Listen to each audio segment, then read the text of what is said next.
Okay,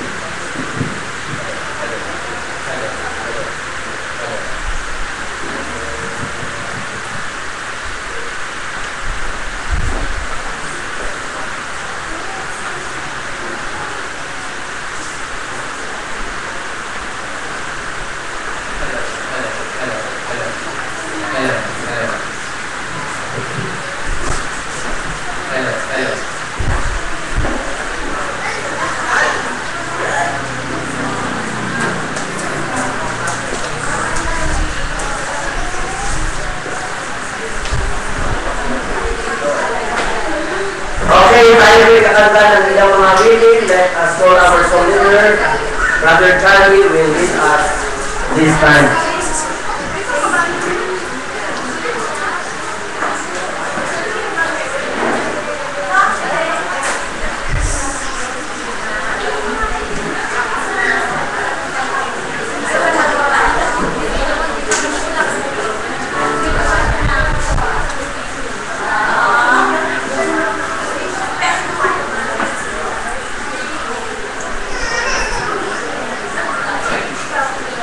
Let's sing song. Your name means glory. Number 161.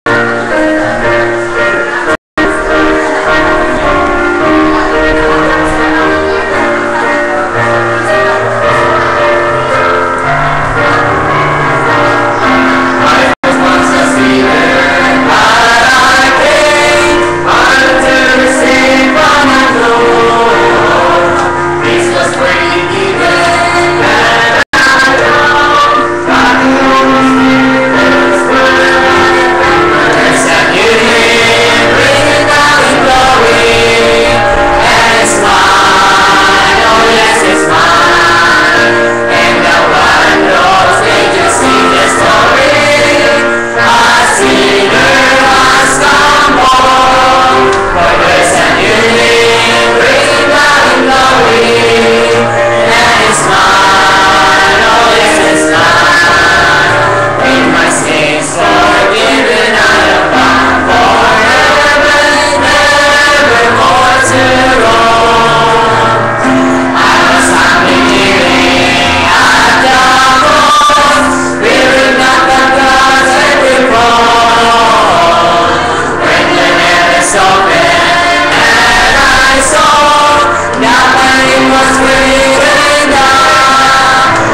victory in Jesus. Amen. We will hear the Father.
tayo po ay magkakalog sa Panginoon habang maganda ang special number.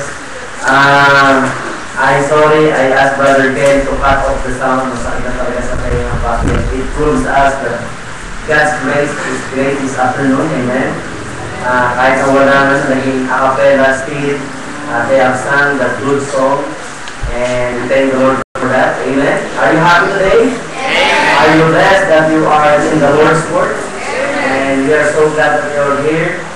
And I would like to ask our men to distribute this offering envelopes. Okay. Kunting balita po bago habang distribute yung ating envelope. Actually, merong bago po kumakin sa ating church sa Milan, Italy, nagkataon ng hapon anong Sunday pala siya umaten, and she knew what we are praying for the need of the church, and that is to have a pastor for Milan or Heritage Bible Baptist Church Milan. Sila po ay pag-pray po sapagkat siya umaten muli ngayon, but she already promised na yung siya po raw ang magpipetition sa aming pamilya papunta Milan, Italy. Sabi niya, Pastor, may tourist,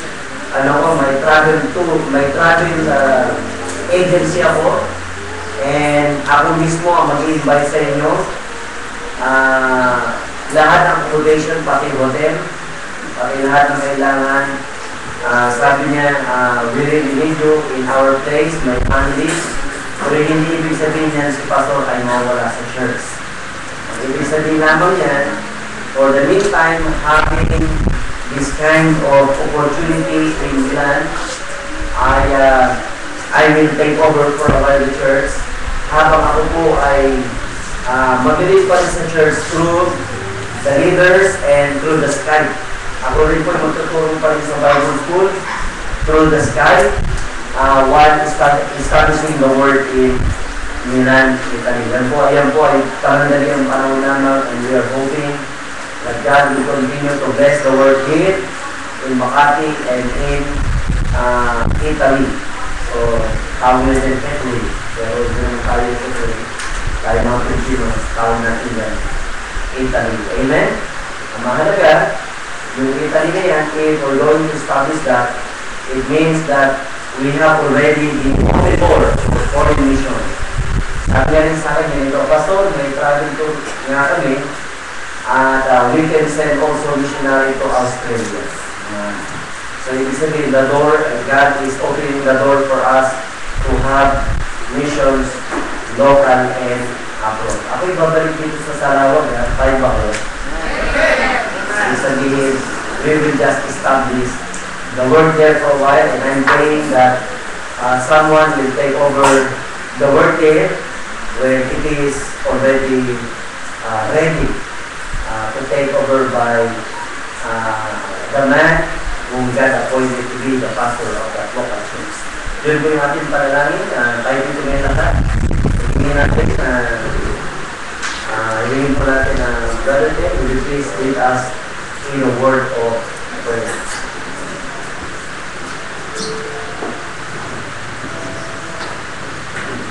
Ako'y manalangin. Diyos sa mga dakila, muli po, salamat sa baptism of God, for the true baptism. Maraming salamat sa magandang choir, magandang awitan, Panginoon, sa magandang spirito ngayong hapon din, Panginoon. Maraming salamat muli sa mga bisita, O Lord. At muli salamat, Panginoon, sa mga offerings na ito, na naway maging gagamit-gamit nga po sa iyong lahat ng plano sa lugar na ito, Panginoon. Bless lahat ng bayan na pinunahan ko ay nagkirin po ng patuloy na nananangin, magkaroon ng pagkakitaan ng Diyos. So muli, sa iyo lamang po lahat ng luwalati, tutungan mo sa magdalangin sa pangalan ni Jesus. Amen.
it's a good thing to be part of that great life.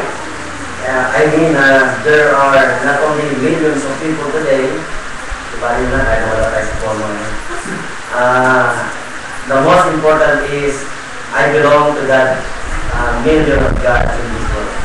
Alam niyo po, ang tao po ngayon sa mundo, pagkakalam ko, hindi na po pa ng 8 billion.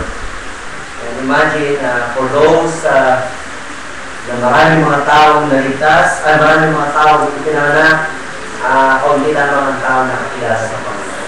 Pero, ako hindi pa pasalamat sa gabi ito, binigyan tayo ng Panginoon na makilala natin ang Diyos. Hindi ng isang reliyon, kasi ang reliyon ay isa lamang kalipunan na pinili ng tao kung saan siya mapapabilang at siya ay itinarga ng Panginoon na katulad ng Heritage Bible Baptist Church. Tayo ito ngayon lahat ating buksan natin Biblia sa Acts chapter 4, 23 to 37. Acts chapter 4, 23 to 37. I hope yung sound kapatid, no? Okay yun lang yung sound because minsan wala raw sound yung message, but tonight, I don't know if anyone who is now in the sky watching us while the service is going on. However, tonight, we'd like to thank the Lord for giving us the opportunity to speak to the people there in Makati, and we have the people here in Salawat at ating malalaman kung ano ang mga bagay na pinagkaroon sa ating mga ano. We are talking about testimony about the brethren, at ang mga tao naman doon, sila rin ay tinitingnan tayo ngayon, maaari ng ilang mga tao sa ating ginagawa sa ngayon, na ma-encourage din sila. I believe this is about time for us to testify about the goodness of God into our lives. In Acts chapter 4, 23 to 37, follow me silently while I'm reading the Word of God. And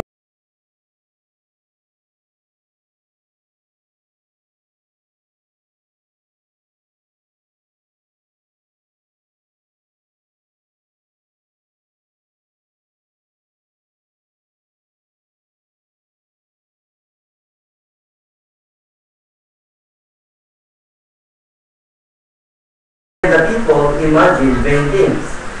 The kings of the earth stood up, and the rulers were gathered together against the Lord and against His Christ. For of a truth against the holy child Jesus, whom thou hast anointed, both Herod and Pontius Pilate with the Gentiles and the people of Israel were gathered together, for to do whatsoever thy hand and thy counsel determined before to be done. And now, Lord, behold their threatenings, and grant unto thy servants that with all boldness they may speak thy word, by stretching forth thy hands to heal, and that signs and wonders may be done by the name of thy holy child Jesus.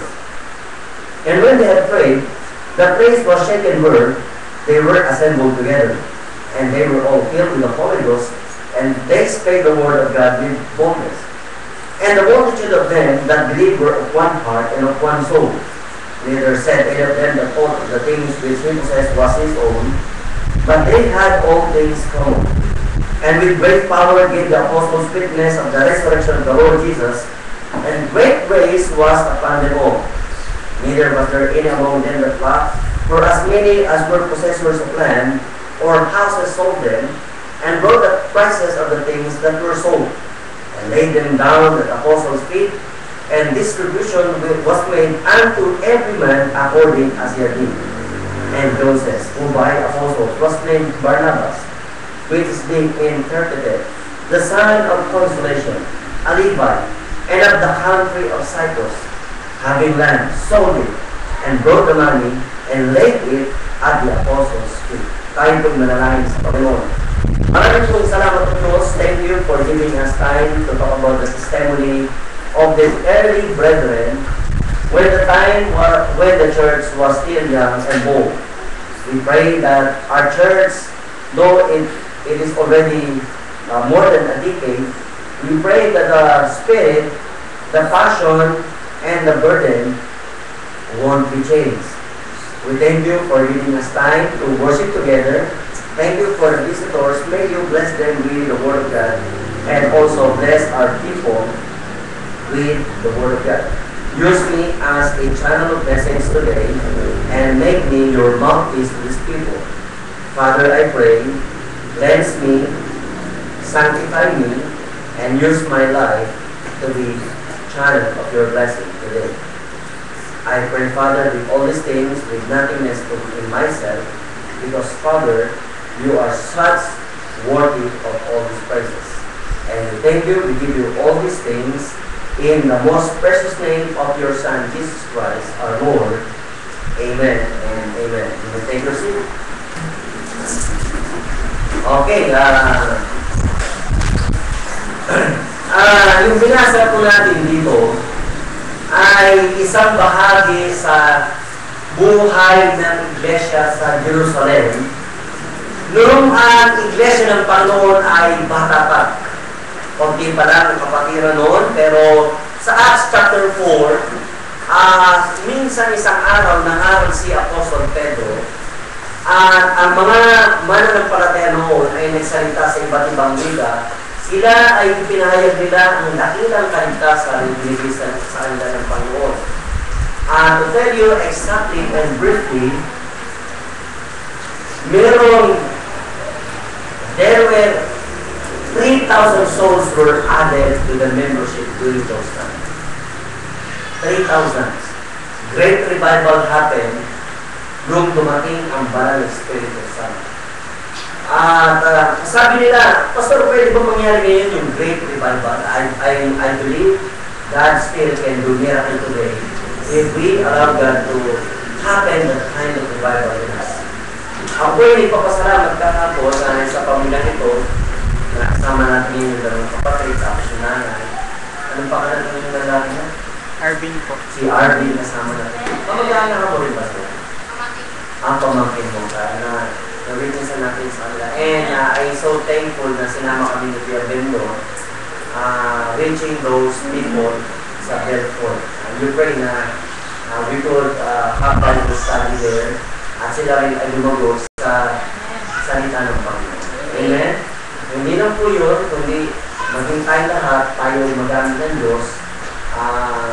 Nakikita ko yung isa sa mga men na matagal na rito, Brother Steve, Brother Bernie, Brother Ken, at mga bagong mga kapatiran natin dito, sina Sandy, si Richard, yung mga men, I'm talking about married men, I'm not talking about young people. Si Marks, medyo nasa middle sila. But then, we're thanking the Lord na tayo ay nabigyan ng pagkakataon na maging patotoo sa lugar. Actually, marami pong ginagawang Panginoon. Ang kagandahan ng salita ng Panginoon binasa natin, katulad ng binasa natin ngayon, ay ang Diyos ay binigyan tayo ng isang written testimony. Mga buhay ng mga tao noon na pinahintulutan ng Diyos na may sulat ang mga buhay na yun at tinawag natin silang tinipon na aklat at tinawag natin silang Biblia. Sila po yung mga written testimony about the early church during her young and tender days. Ako iniwala ang church natin that our church is Biblia. Tayo po yung nagsimula rito as a mission 1996. Naging church po tayo 1997. Marami tayong mga hamon na pinagdaanan, pero purihin po ang Panginoon. I thank the Lord, we have a good number tonight. Amen? A good number of people, loving people. I love you so much. God is still teaching me how to love people unconditionally. Minsan, nasasaktan ako ng gusto kapag people are not responding sa tingin ko, ako ay nag-minister sa kanila. Pero later on, naunawaan ko na hindi ito tungkol sa akin, hindi ito tungkol sa iyo. Pero ang Diyos ay pinapaitulutan niya sumunod tayo ng kasaysayan sa kanyang pangalan. Amen? Ang inisip ko kung hindi ako naglingkod sa Panginoon, hindi ko makakilala at hindi ko magiging kabahagi yung buhay ng mga tao, especially na yung araw, very memorable yung araw. Kasi birthday ko ngayon, yung mga tao ito, mga personal ko na bahagi ng salita ng Panginoon, maganda ang presence sa akin ng Panginoon sa akin. Amen? I thank the Lord that I have Jethro today. He followed the Lord in water baptism. It is a testimony today na birthday ni Pastor si Jethro ay naging bahagi ng pamilya ng aming church. Ganun din si Kuya Ben. I always say Kuya Ben because when I used to say Kuya, I used to say that address yung mga ganun because I believe kung talagang totoong tumanggap ka sa Panginoon, tayo totoong magkakapit. Amen. Yung kapatid mo sa lupa, kapag di sila tumanggap sa Panginoon, kapatid mo lang sila hanggang lupa. Amen. Pero pag totoong tumanggap ka, hindi lang sa lupa tayo, magkatawag ng kapatid, kung totoong tumanggap tayo sa Panginoon, tayo ay magkapatid hanggang pumunta tayo sa langit. Whether you like it or not, you will see me there. Amen? Kaya sabi mo, na-open ako yung pastor, wala ka magagawa, magsasama tayo sa langit, makita tayo sa gate 1. Amen? Pupunta tayo doon sa gate 1, makikita tayo. These are testimony tonight na ang Diyos ay napakabuti sa atin. The church is continuing to grow. Although yung mga Bible students dito, they are dear to me. I try myself to adjust myself with the Bible students.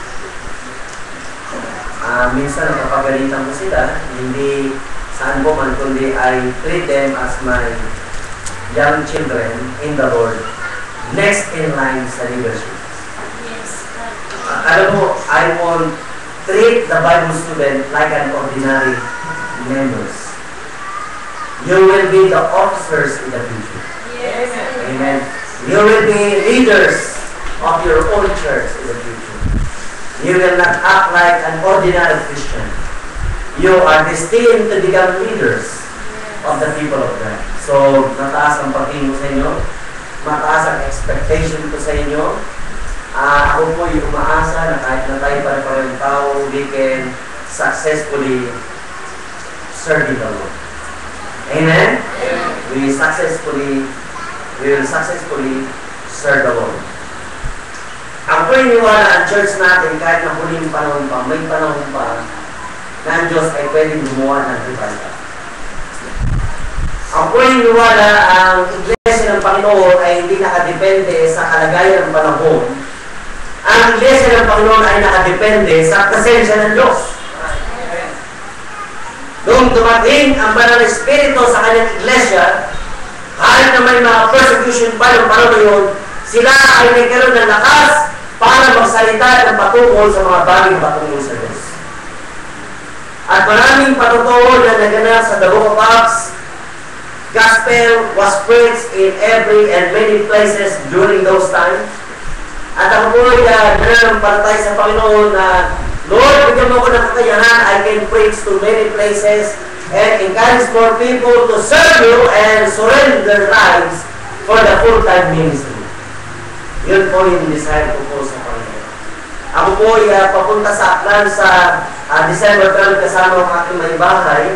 And I thank the Lord na kasama ko rin yung makakasama ko rin si Dayan.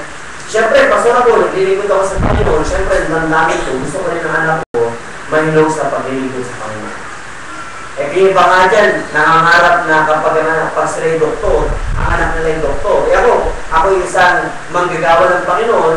Siyempre, pangarap ko rin ang aking anak ay maging manggagawa rin sa gawain ng Panginoon. Amen? Kung ang ibang titulado ay proud sila sa kanilang kurso, ako naman ay proud naman sa gawain ng Panginoon. Amen. God is good. Hindi kami hinayaan magbuto. Hindi kami hinayaan na maging kawawa sa lugar na ito. And the Lord's word is continue growing. Amen. And I said to the Lord, Lord, let me grow more sa gawain mo sa Panginoon. The destiny of this God-given ministry ay i-determine ng ating pananampalataya sa Diyos. Inuwala ba talaga kayo ang church pa rin, magliligas pa rin? Inuwala kayo ang church, makakabing pa rin ang kaluluwa? Inuwala ba kayo ang church, gagawa pa rin ang pagbabago sa buhay ng tao? It will be determined by the kind of faith we have and the right attitude toward our possession. Sa totoo lang, kanina umaga, we thank the Lord for successful second mission anniversary doon kay Pastor Ronnie Johnson sa pinagkatiwalaan. Good place, medyo lumaki na po yung kanilang lugar, no? Hindi na sila kaunting ngayon. Madami-dami na rin sila ngayon at masaya sila doon. They continue serving the Lord. Sabi mo kapag ikaw ay tinawag ng Panginoon, huwag kang matakot. Pag ikaw ay tinawag ng Panginoon, ang kailangan mong gawin, magtiwala sa Panginoon, train or sharpen yourself the best you can. Huwag ka mahiya, kasi ang tumawag sa iyo, hindi tao, kundi Diyos. Hindi ordinaryong tao ang paglilingkuran mo, ang paglilingkuran mo Diyos. Ang minsan na nasabi ko, una-una, let's talk about our faith in God. Pag sinabi po natin pananampalataya natin sa Diyos, we are talking about our destiny. We're talking about destiny. Alam mo, personally, walang pangako sa akin ng Diyos na pagpapalain ako. Ako niniwala ko dyan.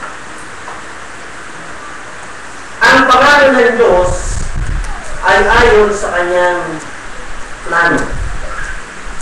Sabi nga ng mga ansay, kasabihan, if you cannot beat Him, join Him. Kung ako ay lalaban sa kalooban ng Panginoon, makikita ko, marami ako magiging pangyayari sa aking buhay na ako ay pwedeng matalo sa mundo ito. At luluwag ko, I need to align myself in the Word of God. I need to align my attitude according to the principles of God. I need to align myself according to the plan of God. Ang sabi ng Panginoon, sabi niya, Peter, thou art Peter, and I will build my church, and the gates of hell shall not prevail against it. Kung ipinangako ng Panginoon ang tagumpay sa kanyang iglesia, nararapat lamang ng ating buhay ay iayon natin ayon sa kalooban ng Diyos sa kanyang iglesia. Alam mo kapatid, ako niniwala kasama sa pagpapala ng Panginoon ang material. Pero hindi ako motivated na material. Amen?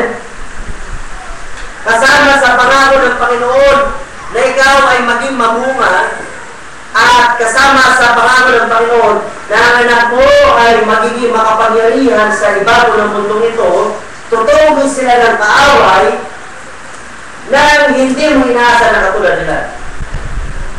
I mean, kung talagang totoo ang salita ng Panginoon at niniwala kung totoo ang salita ng Panginoon, kapag ikaw ay nalagay sa iglesia, hindi ibig sabihin para maligtas, dahil ligtas ka na. Amen? Ligtas ka ba ng gabi? Kaya ka niligay ng Panginoon sa iglesia, kinakailangan mo maging isang ganap at malakas na isang tao mananampalataya. So, binasa po natin sa Acts chapter 4, 25 to 28. Si Apostle Pedro at si John, sila ay ilusig ng mga tao hindi kumikilala sa Diyos. Pero sinasabi niya rito, sa verse 19, sabi niya, but Peter and John answered and said unto them, whether it be right in the sight of God to hearken unto you more than unto God, judge you. Verse 20, for we cannot but speak the things which we have seen and heard. Ang masasabi lang ng iglesia ito at ng pulpitong ito kung ano ang mga napakinggan natin, nakita natin sa ating buhay. So, ibig sabihin, ang sinasabi ko sa inyo sa pulpitong ito ay hindi isang teorya. Ito ay mga karanasan sa buhay, pananampalataya at kinonfirm sa salita ng Panginoon. Amen? Alam mo sa church, may mga taong binibigay ng Panginoon para matupad ang kanyang kalooban sa Panginoon. Kaya nga, sinasabi ko, yung sabi ni Pastor Ibert sa akin, wala akong alam na makakonnection sa internet.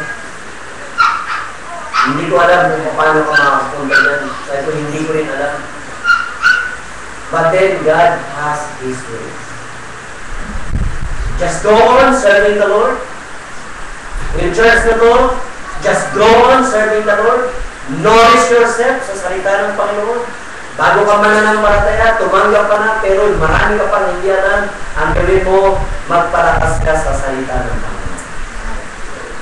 You know what? Because destiny as determined by the divine counsel.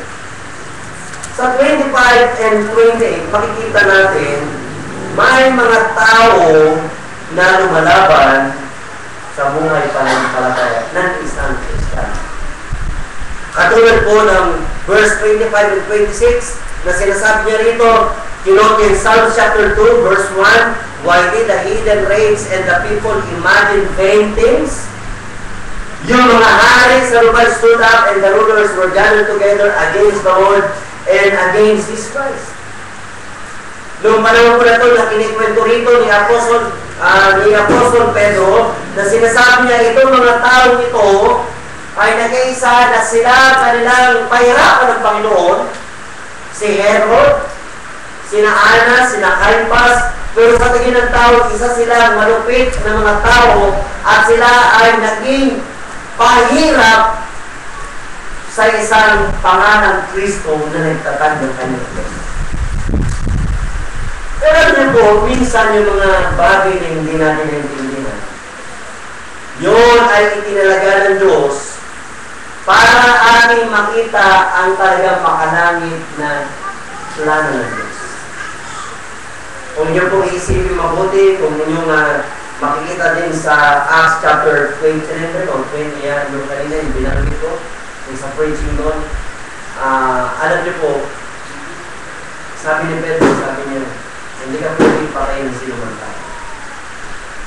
Sabi ng Panginoon, Pedro, bago nga tumilaw ang manok, ipapagkaila mo. Ay, hindi Panginoon! Dahil sila sa ibang ng ating bangkay, minsan hindi natin matanggap yung mga matitinding nangyayari sa ating buhay. Without realizing that God allows those things to happen para mabuo ang talagang plano ng Diyos. Ang plano ng Diyos talagang kailangan siyang mamatay sa Kristo. Pero sabi ni Pedro, hindi ka dapat mamatay pa rin. Ang sabi ng Panginoon Pedro, hindi mo binibigyan ng lasa ang mga bagay na patungkol sa Diyos. Ang ibig niya sabihin, Pedro, hindi mo naintindihan ang sinasabi mo, kinakailangan ipako ang anak ng tao para matupad ang lahat ng nasusulat sa kasulatan nito. Pag naging Kristiyano ka, hindi ibig sabihin wala ka ng problema sa buhay. I guarantee you, kung ikaw tumanggap, kung ikaw sumunod sa Panginoon, you are the number one target of Satan. Amen? Maaaring panorin ka ng diablo.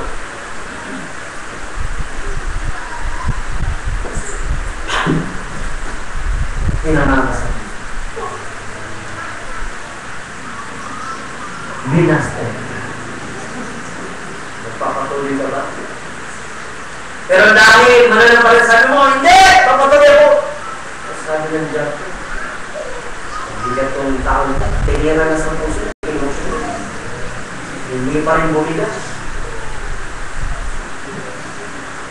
Ikot na naman yung diablo. Kaya sabi ng Biblia, be sober. Be vigilant. Because the adversary, as the roaring lion, seeketh whom he may devour.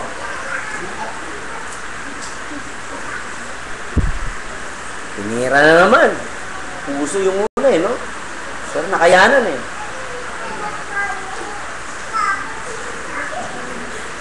Tsak!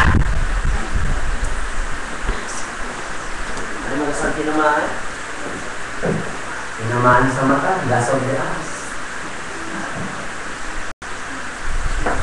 May mga lalaki, mahilig sa lasaw ni As, no? Mga mahilig manood ng mga pornography. Kahit ang luwag ay mo ito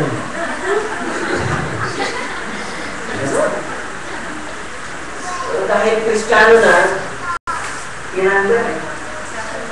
Yeah. Sabi ng tato talagang hindi ka na itong ano to. Lumalago na eh.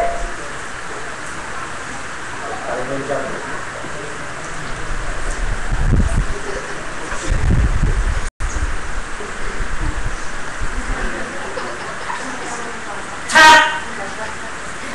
Naman! Ano ko saan tinamaan? Sa tinamaan. Duguan!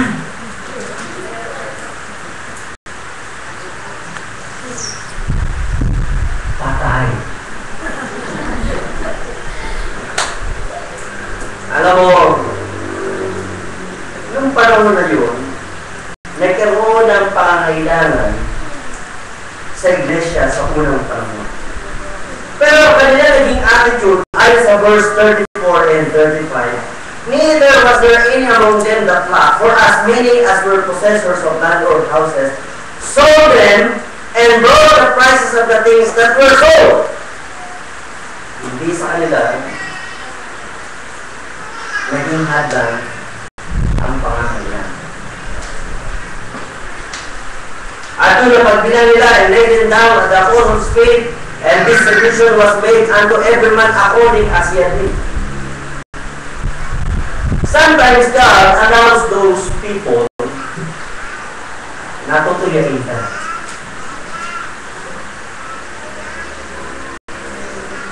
Sabi nga nila, di ba pinagbawalan na namin kayo na mangarap sa salita ng Panginoon? Minsan nga, inibakin ka pa. Naalala ko nung ako ay nasa college kasi maging mananampalataya. Ang tawag sa atin doon sa PSB, uy! Nandiyan na recruiter! Iwas tayo! Recruiter yan! Recruiter yan! Kasi nagsishare ako ng Bible sa college. Ikaw ba? Minsan, tutuksoin ko pa eh. Oy, ligtas! Minsan, tawag naman sa'yo. Padre! Kumusta ka na? And sometimes, humiliation would make a person become hesitant to follow God. Mag-aalaman ka eh. Bakit mo kung ano mananampalataya? You are a young Christian. You are one of the young Christians. Pero si Peter and John, when they were treated by the unbelieving council of the Jewish priests, they related to the fourth trial of Jesus Christ before the ungodly political and religious councils. Hindi nila inalitan yung mga pagpapahirap sa doon eh. Talagang nilalatibupas talaga sila. Meron pa kang pinapakain sa iyo. Pero ngayon, umulan lang, mawawalan na mga Christian.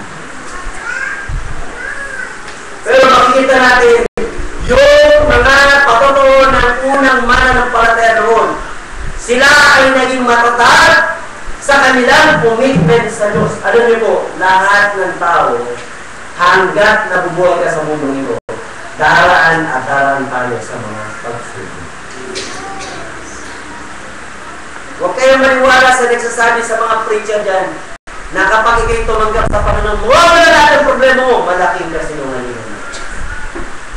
The only thing that I remember in this life, yung sinabi ng Panginoon, sabi niya, I will never leave thee, nor forsake thee. Na kahit na magkaroon ka ng problema, ang sasabihin mo sa iyong sarili, Abe, huwag ka magkalala. Ang Diyos mo mas malaki kaysa sa iyong problema. And it builds trust. So destiny, as determined by the divine counsel, na yung mga dumarating yan sa buhay mo ay hindi yan aksidente. Mga problema man. Pag may pagpapala sa iyong Panginoon, where's the blessing today? Another, it is not, when we talk about faith in God, we are talking about boldness. Boldness. Sabi sa verse 31, boldness, sabi niya, And when they had prayed, the place were shaken, where they were assembled together, and they were all filled with the Holy Ghost, and they spake the word of God with boldness. Hindi sila naiya na ibahagi ang salita ng Panginoon. Kayo ba'y very honored na kayo'y naging anak ng Diyos? Sino rito? Talagang proud na proud ka maging anak ng Diyos sa inyo. Ikaw ba pag napabilang ka ba sa Heritage Bible Baptist Church, are you proud to be a family member of the Heritage Bible Baptist Church? Ako proud ako. Una-una, mga young people dito, babae dito. Magaganda na. Amen? Hindi na kailangan magpakita na may clean short. Amen? Hindi na kailangan mag-short sleeve. Hindi na kinakailangan ganun. Simpleng damit. Nakikita mo naman, beautiful talaga. Amen? Kaya yung mga men, wala ka nang hanapin pa na babae, kundi sa loob lang, may makikita ka na. Ay nga lang, ang pag-usapan sila. Amen? Ganyan ka muna, buntong niya. Kakanta ko ng Hallelujah.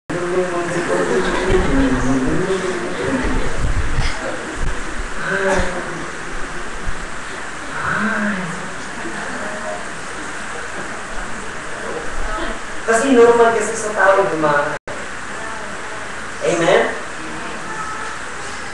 Pag mo nang ibigay ko na yan kasi pag pinigil mo yan, kakabahan mo. Pero when we're talking about boldness here, ang maganda dito sa kanila, nung sila niligtas ng Panginoon, si Pedro ay talagang pinalago ng Panginoon. Alam mo yung mga tao hindi pa malago katulad si Pedro nung hindi pa siya malago? Padalos-dalos. Amen? Hindi Panginoon! Minsan nakakatsamba rin yun, no? Sabi ng Panginoon, sino sa inyo nagsasabi? Sino ako? Sabi ni Pedro, ikaw ang nag-iisang anak ng Diyos. Ganun na Diyos eh. Pero minsan sumasala rin, no? Katulad zero niya, sabi ng Panginoon, get me behind me, Satan. Si Pedro yun, sinabi na si Pedro. Kasi yung kanyang espiritu ay hindi tama. Ang oras na yun, may gusto siyang patunayan sa Panginoon. By the way, wala kang dapat patunayan sa harapan ng Panginoon. Dahil unang-una, kilala ng Diyos ang ating Panginoon. Christianity is not a showmanship. Amen? Napagaling ng church para pang sprinkle. Pag lumapit ka pa, talagang hello brother, God bless you.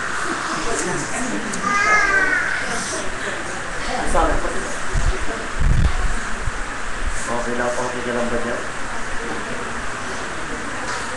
Hindi na maganda ng Christianity, di ba?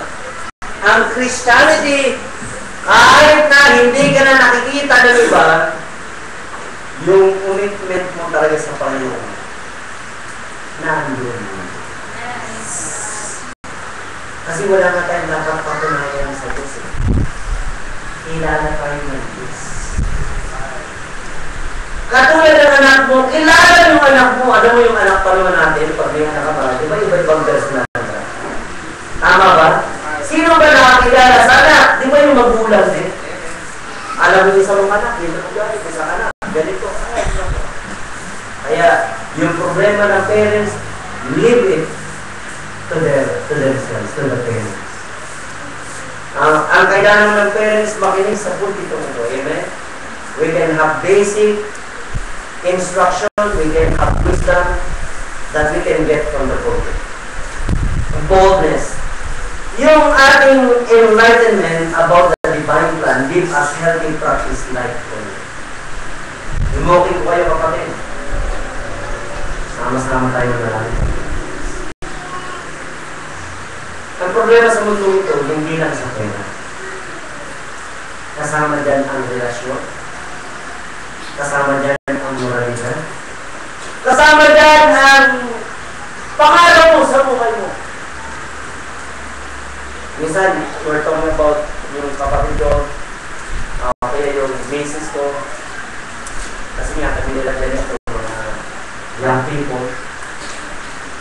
Although ako napag-iwanan ako sa young people dahil sila, working na sila professional, sila ako naman ang iwan ako yan, nag-handle ng college and high school department ng finance. Tanda mo, no? Nag-separate yung dalawa sila doon sa working professional. Ako na iwan ako doon sa college and high school department ng Bible Baptist Church sa San Jose, Bible Baptist Temple. And we're talking about boldness. I mean, pag sinasabi natin boldness talaga, dapat matuto ka sa buhay mo na hindi mo kinahiya ang pananampalataya. Another thing, revival produces boldness with power. Ang church, sa panahon natin ngayon, nangangailangan talaga ng kapangyarihan. Gano'n rin, tumintindi ngayon ng mga tukso sa sanlibutan. Maraming babae ngayon, kanina na, may nakita ka ng misis ko eh. Lalaki, ikinay mo, yung babae na pag-holdingan sila, batang-bata talaga. Siguro, 75% discount. Napakita kayo nito. Iba ka naman talaga, baka lang tingnan yung babae. Pero tingnan mo, I mean, maraming mga babae ngayon, nasa ngalan minsan ng pera, kakapit sa mga tatay nila. You're my sugar daddy. Ay, dinala mo pala. Eh, bakit ba ang panahon niyo? Ang testimony ng kapatiran ng unang panahon at ngayon, inisa lang ang issue. Paano lang ang abig ng kasalanan? Kung hindi, last of the eyes, amen? Pwede maging last of the flesh, o ano man, private life. Siguro, ang sarap ng pakiramdam ng lalaki na yung nakahawak sa niya yung babae, batang-bata na sexy. Feeling niya bata pa siya. Hindi niya alam, ang tingin sa kanya, sugar daddy. But it feeds our ego. Amen? It feeds our ego. But the church here, in Acts chapter 2, para ikaw ay lumagok, kinakailangan matutunan mong kamuhian ang mga bagay na kasalanan sa harapan. Para lumagok ka. Yan ang pananampalataya natin. By the way, kanina may nagpapatotoo sa akin. Tutuwa ko doon sa isang kapatiran doon. Ayokong bagitin ka ng pangalan, baka subukan na dyan doon. Na-proud na proud siya sa anak niya ito sapagkat yung anak niya ito ay talagang stick to one. Yung anak niya ito hindi talaga umiinom ng anak ko. Yung anak niya ito na bunso na siya nangangaral sa mga matatanda ng mga kapatid. Pero tinanong ko yung babae sa seminary, ang napakaganda mo sinasabi, pero tiyak mo po ba ikaw ay salamat ka? Gusto kong alamin. Kaya binulungan ko, Pastor, hindi pa talaga tuligtas. Kaya na sa church na yan, sapagkat blessed na blessed sa tao. Let me tell you this, if your life is in line with the will of God, ito ay para magiging isang liwanag sa mga kaibigan. That is our testimony. Faith in God. Pangalawa, ang gusto kong i-share sa inyo about right attitude toward possession. Sa verse 32 and 33, ang church, kaya lumalago ang church, kasi ang pag-aari nila sa kanilang buhay, ito ang kanilang pananaw. And the multitude of them that believed were of one heart and of one soul. Neither said any of them that all the things which he possessed was his own, but they had all things common. Bawat kapatiran pala yung panahon na yun, ang tingin nila sa pera nila, hindi nila pag-aari. Tayo naman tayo, hindi naman tayo nagmamayari ng pera natin. Buhay natin, hindi naman tayo nagmamayari. Dumating na tayo sa mundo ito, ang sabi ng Biblia, 1 Timothy chapter 6, verse 7, for we brought nothing into this world. Amen? At alis rin tayo sa mundo ito nang wala tayong pag-aari. Ganun ang attitude ng mga mamani ng palataya. Alam niyo po, sa totoo lang, hindi ako niniwala sa equal giving. Kunwari, ikaw tao na to, pinumit niya, 5,000. Pinumit niya, 5,000. Magkano sa'yo? Kasi tayo 5,000. Hindi ako niniwala sa bigayan, o minsan grace tayo na ang pagbibigayan ay dapat yung pahakihan tayo.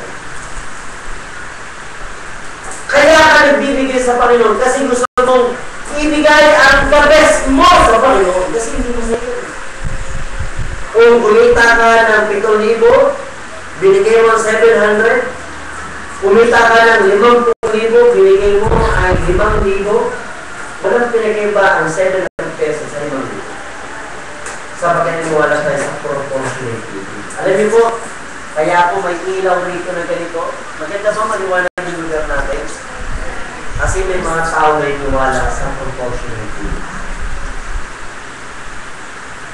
Dito ko kinuha ng communist yung paniniwala. Sabi niya doon yung si Celso, ang hirap ko para ng communist country. Kasi sa China siya. Lahat kontrolado. Sa church kaya, paano kaya hindi ka rin bigyan? Nilitaw dyan pangalan. Si kapatid na payat si kapatid. Hindi kasi nagbigay ka po. Tapos pag nagbigay ka ng ka po, mataba si kapatid. Nagbigay ka sa misyon, mas pinataba si kapatid. Nagbigay ka ng first fruit, si kapatid. Hindi.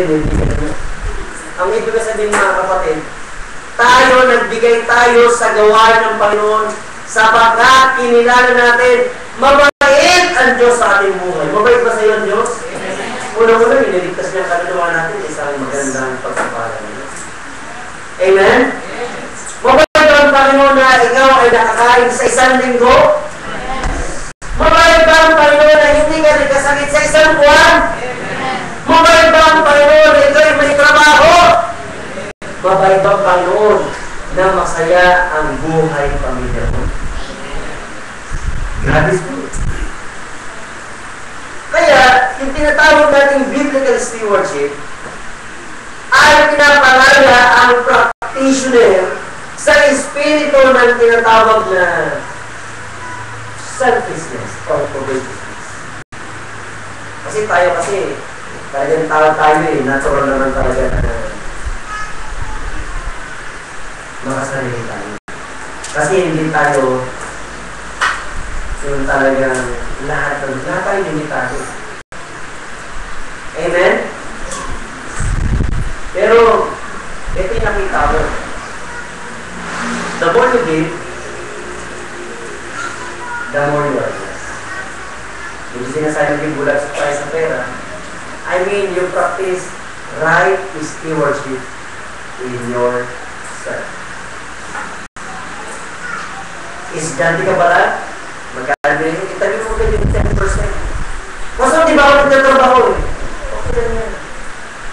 Hanggang matuto ka magtiwala sa Diyos at suminot ng pera mo sa Diyos. Kaya po natin itinuturuan ng stewardship. Number one, primarily, para ikaw ay lumago sa iyong pananampalataya. We're not raising money here. We are raising our faith.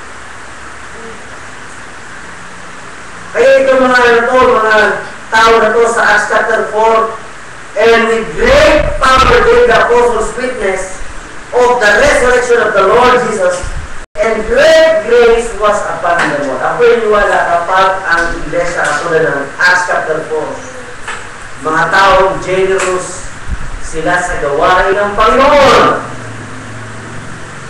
may kaakibat na pagpapalan. Kaya nito, ilang beses natin dito, nangyari. Yung mga tao talaga na hilong sa pagbibigayan. Hindi pa gumagraduate, may nakabang ng trabaho. Pagka-graduate mo, nakakita agad ng trabaho. Why? Kasi lahat kasi kapatid, hawak yan ng Diyos. Amen? Alam mo, pati ang pag-asawa, ibigay ng Diyos. Bakit siya pastor? Asawa niya maganda, siya pangit. Yung maganda, bigay yun ng Diyos, yung sa lalaki. Yung pangit na lalaki, sumpa yun sa babae, kasi hindi nagtatalis yung babae. Well, kwento lang yan. It's only a truth, amen? Eh sabi niya, makikita natin, itong tinatawag natin biblical stewardship, ito ba talaga yung wala ka sa biblical stewardship? Kaya nga, natutuwa po ko sa iglesia sana. Ano lang po sila doon, 10 to 15 lang sila parahil doon, but they are maintaining 130 seating capacity na auditorium. Kaya yung opisina, pera ng tuan, pera ang balinuan, pera ang sa baptistry, 130 seating capacity auditorium, meron tayo. Sino mong bayad mo?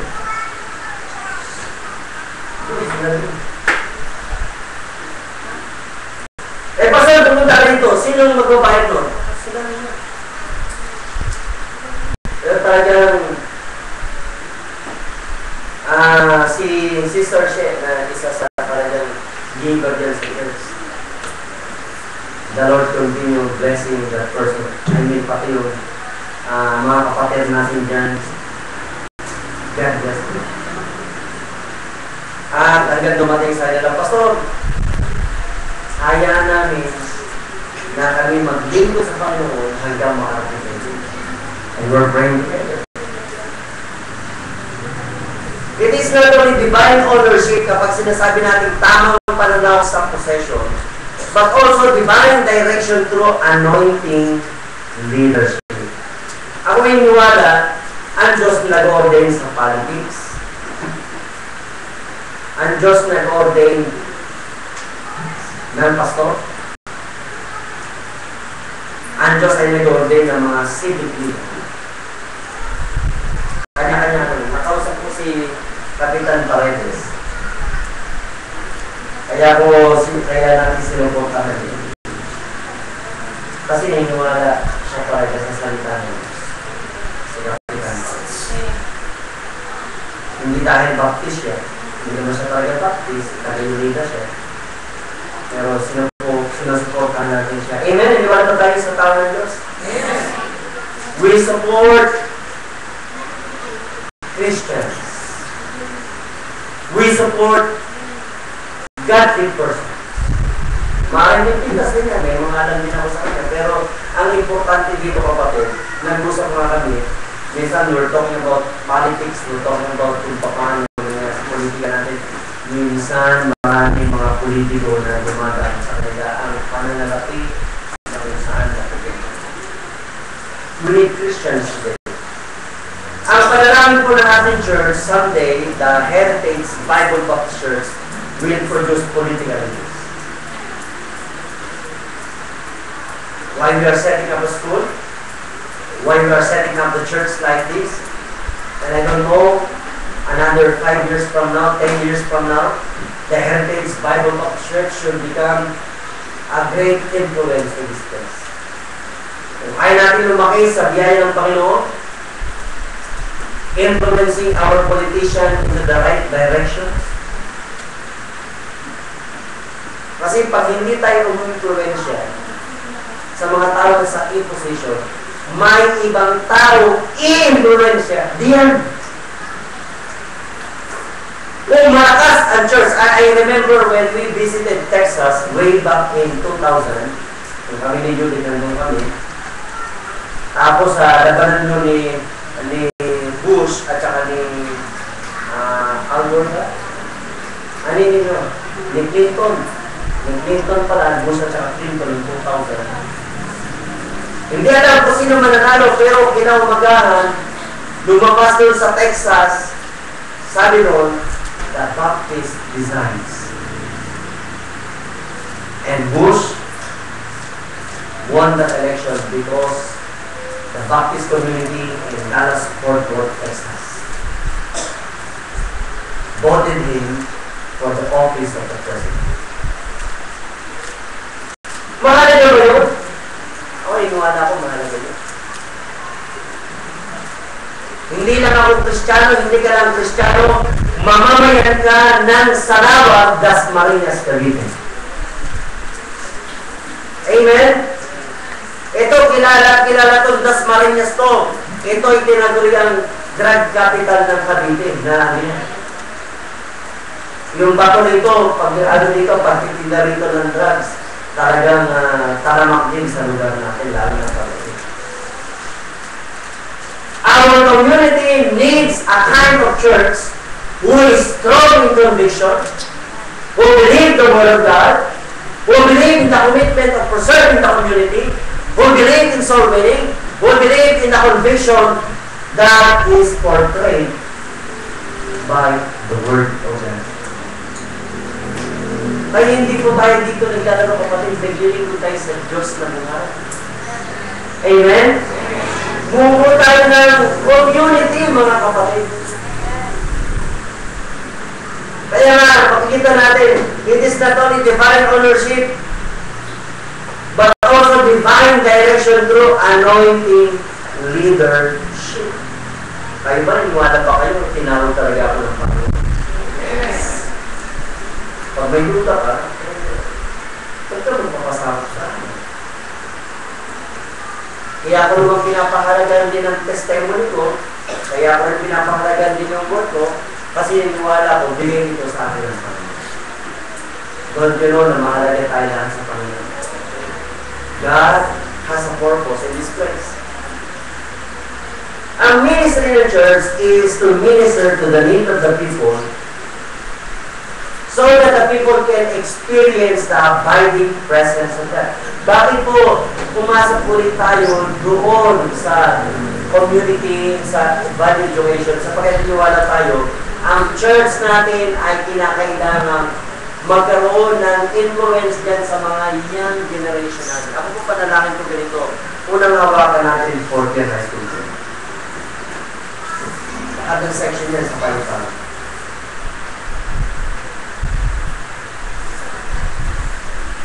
Kung may maligtas man dyan ang mga adik, may mga maligtas man dyan na hindi magandang buhay. Never mind! Kasi hindi naman talaga pumunta ang Panginoon para sa mga matupid, pumunta ang Panginoon para sa mga makasalanan na naghahanap ng Diyos sa kanilang buhay. Kaya nga pagdating dyan, will you support your pastor? Will you support the program of the church? Will you minister to our community? Alam mo, napapunta ako sa lugar nila. We are interested because we want to reach people in higher echelon of our society and the lowest level of people in that. Wala tayong pipiliin. Mayaman ka man o mahirap, kailangan mo maligtas. Amen? Amen. Manipin ka man o wala, kailangan ka maligtas. Amen? Hello? Diba? Kahit ka man na tao, o buwato ka man katulad ko, kailangan ka maligtas. respeto na lang, hindi na ako pinundahan. Ano nyo na, pasayin nyo na yung araw ko. Amen? Ito yung tatambo ko pag di ako guwapo sa inyo. Hindi, kasi yan ang wala. Ang kasupo naman, wala naman sa physical sa kalooban ng araw. Alam niyo ba, kahit na guwapo kayo, kung hindi maganda kalooban, pag tumanda ako, pulubot ka na rin. Amen? Hindi naman disis talaga na wala nang sisipol na babae pa sa iyo kahit na guwapo ka pa at maganda ka. Amen! Pero hanggat bata ka pa, ano mo na, enjoy mo muna yung pagiging makikita. Gumalang din ako. Wow, man. Pag maganda ka, at dalaga ka pa, keep yourself clear. Na pag niligawan ka na lalaki, hindi dahil gusto niya ang inimaganda. So, hindi talaga gusto ka niya kasi gusto niya igala ang pagkakas. Kaya pag nag-produce ng anak yan, syempre, makita ang anak mo, di ba? May batik-batik, may itim, may itim, di ba?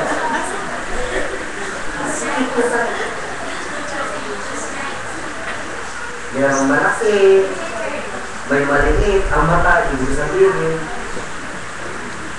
Pero pag lumaki sila, nag-graduate sila, ay talaga, sasabihin mo talaga sa Panginoon, napakabuti mo.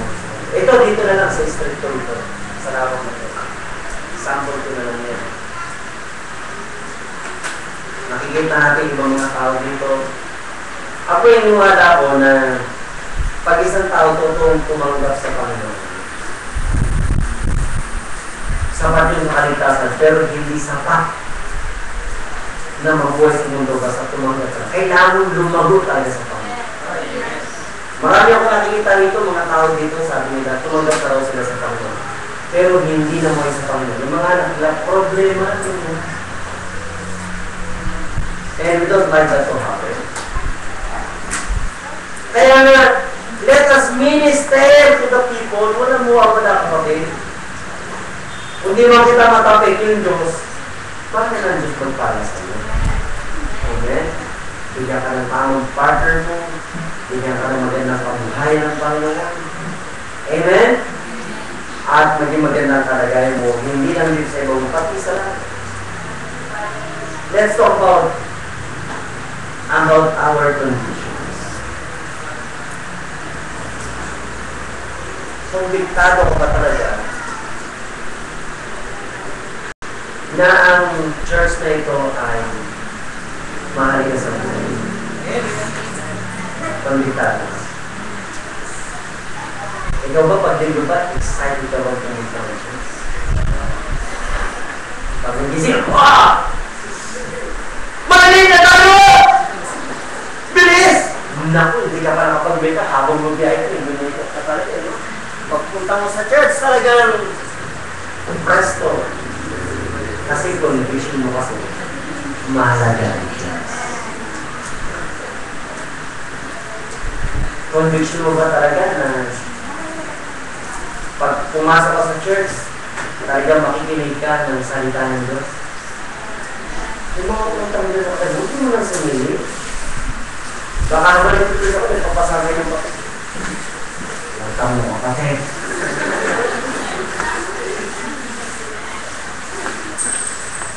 Kaya naman, dalo ka pain ka.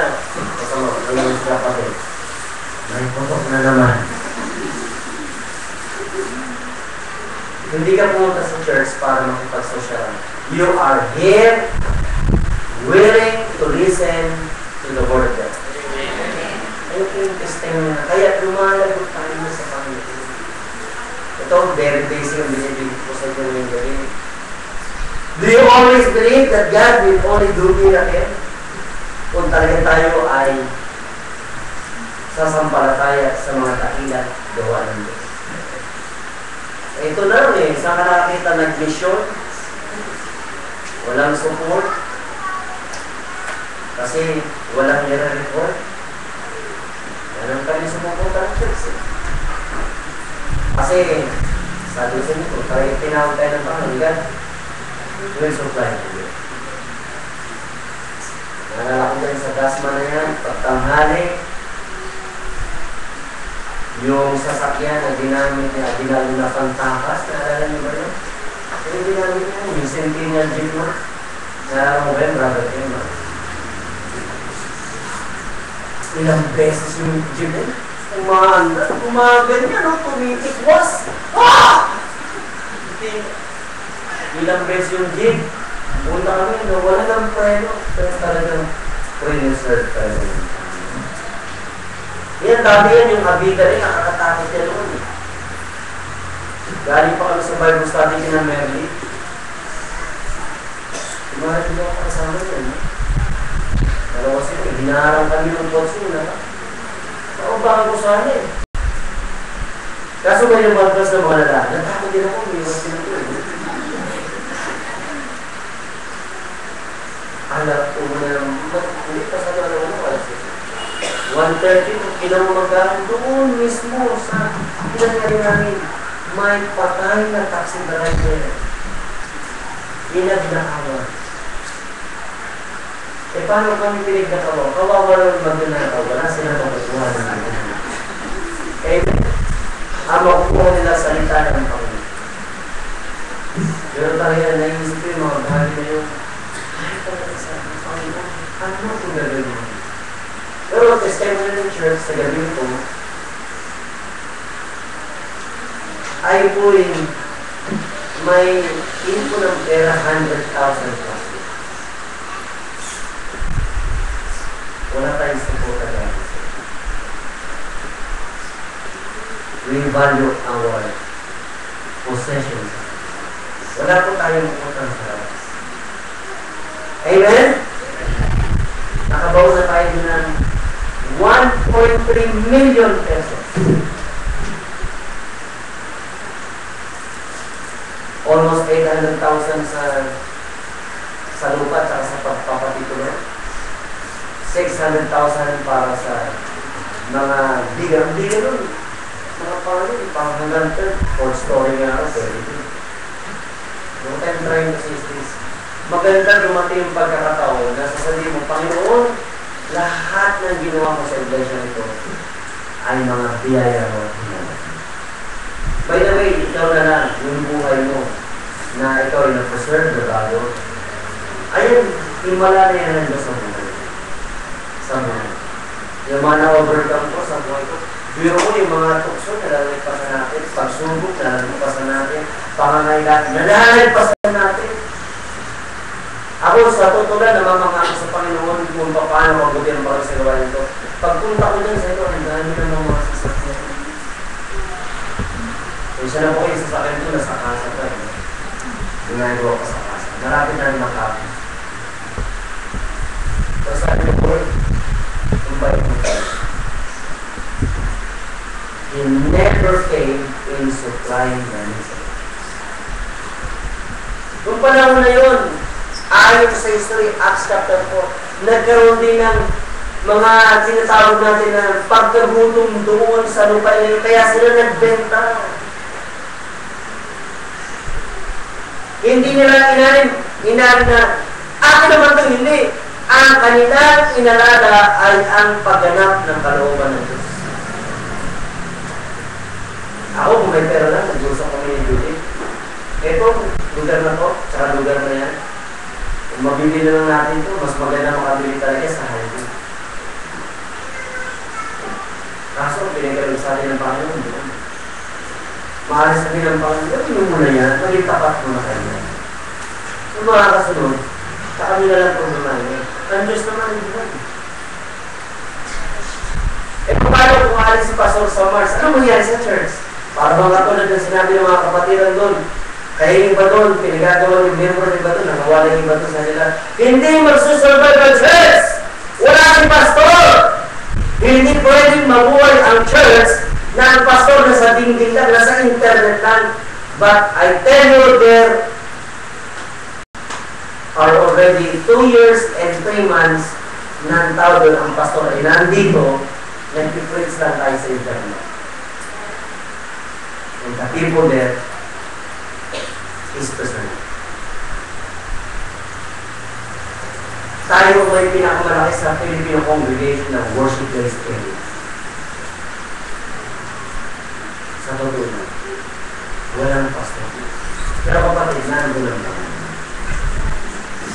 Kaya ka nandito sa church na ito, hindi dahil nandito ang kaibigan mo, hindi dahil nandito ang kapatid mo, dahil nandito ang kapatid. At maglilingkod ka dahil nandito ang kapatid. Amen? Sabi nga ng Panginoon, and lo, I am with you always, even unto the end. That is the testimony of the brethren in the early church. Kung ating pong magaganap ito sa ating panahon, patuloy tayo magtitiwala sa Panginoon, we will do this conviction with consecration. Sabi nga nito, alam niyo po, may ginawa akong tula dito, ang man of consecration. Ito po yung tula na ito. Our faith is destined by God, in which our doings are arranged according to His grandest plan. Evil, vile, and wicked men are all in His hands. Yet they are part of His mysterious plans. Oh, glorious God! How marvelous is your wisdom! You have chosen us to be on the side of godly men. Our name might not be known like Peter and John, yet only few men are mentioned like Joseph or Barnabas as consolation for time. Maaaring hindi ako makilala ng ibang pastor, hindi ako makilala ng ibang person, doesn't bother me. Amen? Maaaring hindi nakikita ng pastor ang ginagawa mo, pero ginagawa mo yun sa parang Panginoon. It should not bother you. Sapagkat yan ang conviction ng mga tao ng panahon yun at sila ay naging matagumpay sa pag-iinda sa Panginoon. Pero bago ko magtagumpay, dapat mapagtagumpay mo muna ang naghihintay na kamatayan doon sa taga-taga. Kaya po tayo nandito sapagkat niligtas tayo ng Panginoon mula doon sa taga-taga at papunta doon sa impyerno, and we receive the gift of eternity.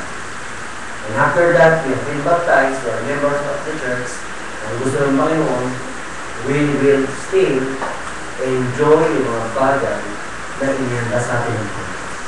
Ang tanong, will you be one of them? Will you be one of them? Maaaring hindi dahil nandito ng ibang tao, dahil hindi dahil sinabi ng isang tao, nandito ka, kundi nag-decision ka sa sarili mo. Panginoon, this is my testimony. I want to be in that great plan of God. Kahit po manalangin, dakilan nyo, salamat po sa ganito. And thank you so much for giving us time to worship you in spirit and truth. At dalangin po po, Diyos, na pagpalayan mo ang lahat-lahat ng ito ayon sa iyong kalooban. Dalangin po ang invitasyon nito at kasiyahan ng Diyos. Sa pangalan nga po ni Jesus, ang dalangin po ngayon. At tutuloy lahat ng tahimik, habang nakatikip ang ating mga mata, hindi na po sa ating tuloy. Ang una ko pong bibigyan ng invitasyon sa gabi. Maaaring ikaw ay pumunta sa gabi ito. First time mo, o kahit na second time ka, pero hindi mo tiyak na pag namatay ka sa langit ka po. Pero ngayong gabi, ang plano ng Diyos, ayon sa kanyang salita, yan ang kapaliwanag dito, ay matiyak mo ang kaligtasan mo sa gabi ito na kapag namatay ka sa langit ka, pupunta. Gusto mo tiyakin ang kaligtasan mo? Meron ba? Gusto mo tiyakin? O tiyak mo na? Sino ang nakakatiyak na pag namatay ka sa langit ka pupunta? Pwede mo ba pagkasya sa mga bilang pagpupuri sa Panginoon? Sigurado ka pag namatay ka ngayon, sa langit ka pupunta. Pero kung di mo tiyak, just be honest to yourself. Thank you very much. Maaaring hindi mo na itaas, pero gusto mo malaman ang kaligtasan. Gusto mo bang tiyakin na pag namatay ka sa langit, ang tungo ng iyong kaluluwa? Gusto mo bang itaas yung kamay? Tutulungan ka namin, meron ka isa. Kung gusto mo matiyak, mahal ka ng Panginoon, meron kang kalawar. Gusto mo tiyakin, sabihin ng Panginoon. Maaaring ikaw ay Tutulong na tayo mananampalataya at ikaw ay miyembro ng iglesia ito. At nakita mo yung mga bagay na dapat gagawin sa iyo ng Panginoon. Willing ka. Katulad ng pinag-usapan natin gabi, paano kung may pagsubok? Ang titiwala ka sa Diyos. So yan ang desisyon mo ngayong gabi. Gusto mo bang ipakita yun sa Panginoon sa pamagitan ng pagpunta sa altar and say to the Lord, Lord, I will still trust you kung may mga pagsubok na darating sa akin sapagkat alam kong pangako mo nasama kita kung ako ay mamuhay ng ayon sa iyong kalooban at pagpituto ka. Will you say that to the Lord tonight? Will you pray that to the Lord? Maaaring yung divine ownership, yung tamang attitude mo sa iyong pananalapi, sa iyong mga pag-aari, katulad ka ba yung mga mananampalataya noon na tinunan nila ang kanilang mga pag-aari ay hindi nila pag-aari pero ito ay pag-aari ng Diyos kakilala ka lang ng Diyos. Gusto mo ba kausapin ng Panginoon ang mga ko at iwala mo lamang ako? Turuan mo po kung maging isang masunurin at mabuting mananampalataya. Yan ba ang dalawin mo ng gabi? O suri ng Panginoon?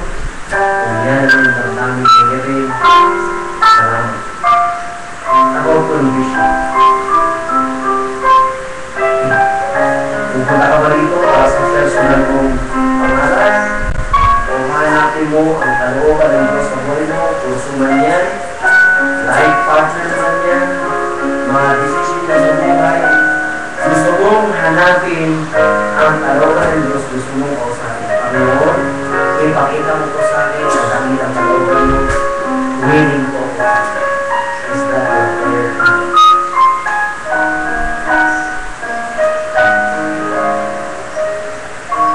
Kapag ating pananampalataya, yan ang ating kaya, toward possession, toward our provision, ibig sabihin, inihanda tayo ng Diyos sa isang malaking revival na mangyari sa atin. Will you surrender your will to the Lord? Precious Heavenly Father, thank you so much for giving us time to worship together. Maraming salamat sa isang matamis na espiritu, sa isang mubay na pananabahan. Salamat po sa puso ng tawat mananampalataya na nagsubo ng kailang mga kalooban sa iyo at nagbigay ng kailang mga salubin sa akin. Salamat po, Diyos, na ako'y bigyan pagkakauli makapag-ministeryo sa mga kapatid. Kaya pinabalik ko sa iyo ang lahat-lahat ng kalwalatian ko, Diyos. Ang pangalan ni Yesu Cristo na aming tagapagligtas. Amen. God bless you.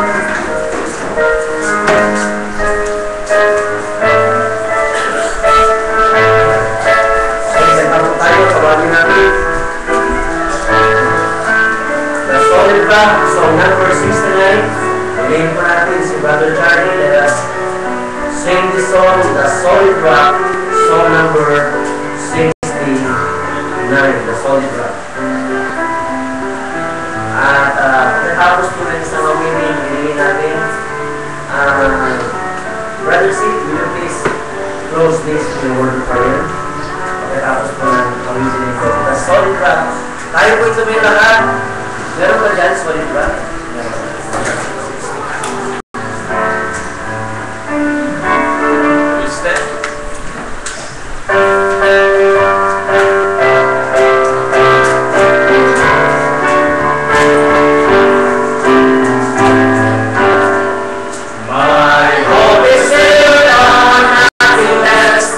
Jesus, God and righteousness, I dare and trust.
po tayo mag-pray, gawin mo na natin si Brother Jason. Mukhang meron po siyang sasabihin ko. Mari po na kayo po. So, simple testimony lang po. So, before po ako maging ganito na Ba po kasi abukan na nanay po. ganito